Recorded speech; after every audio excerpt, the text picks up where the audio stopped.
Yeah, it feels amazing.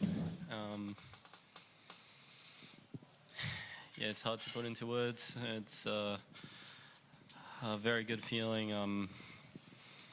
Everything that could have gone well went well today, and yeah, I'm happy that I can say I got a win over the GOAT. It's something I've heard my whole career. You know, I'm not big enough. I'm not strong enough. I'm a pusher. Don't have the firepower. Never going to be a top player. But you know, I hear this week in and week out. But the only thing that does is give me more fire and adds more gasoline to this engine that's ready to do everything in its power to prove people wrong. And hey, everyone's entitled to their own opinion, but I know that I'm going to get the absolute most out of myself.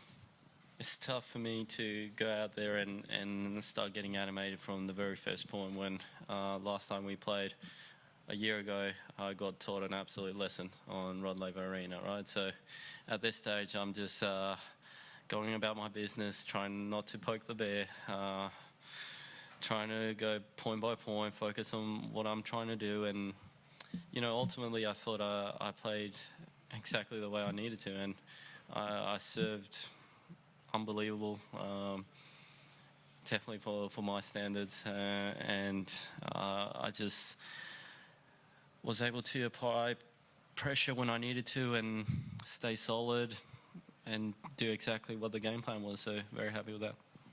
After beating the world's best player and someone who you labelled the GOAT, do you feel going into Melbourne Park that you can win it? I mean, let's not get too ahead of ourselves.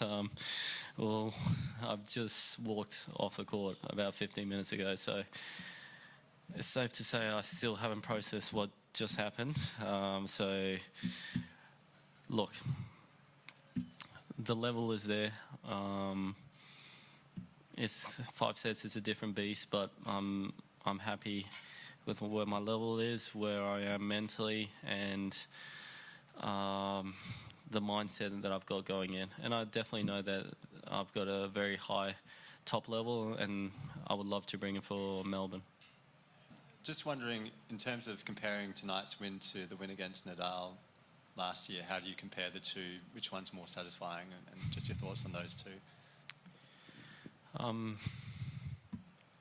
Yeah, I don't know. I guess this one's the first because it's world number one, and honestly, like as I said, last time we played, I was lucky to get games, right? To the point that I felt almost embarrassed on the court. So I think it's been a nice little change up from 1 year ago, and I'm happy that I was able to play that sort of tennis, that level, and especially have that mentality, because it's not easy to walk back on court after you've been kind of thrashed the last time. Just on that Nadal match, the fact that you beat him last year, did that enter your mind at all with this match on this occasion? And the other thing is,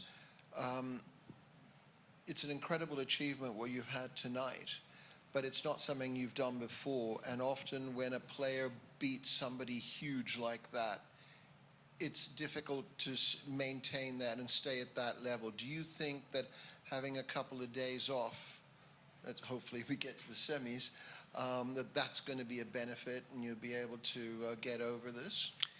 Well, let's try to stay with the positives here. Let's be happy. I had a great win today, and we'll see what comes of the next one. But first of all, we got to worry about Isla playing, and hopefully she gets the job done. And if that's not the case, then we've got the mixed doubles. So I'm looking forward to going out there and cheering them on.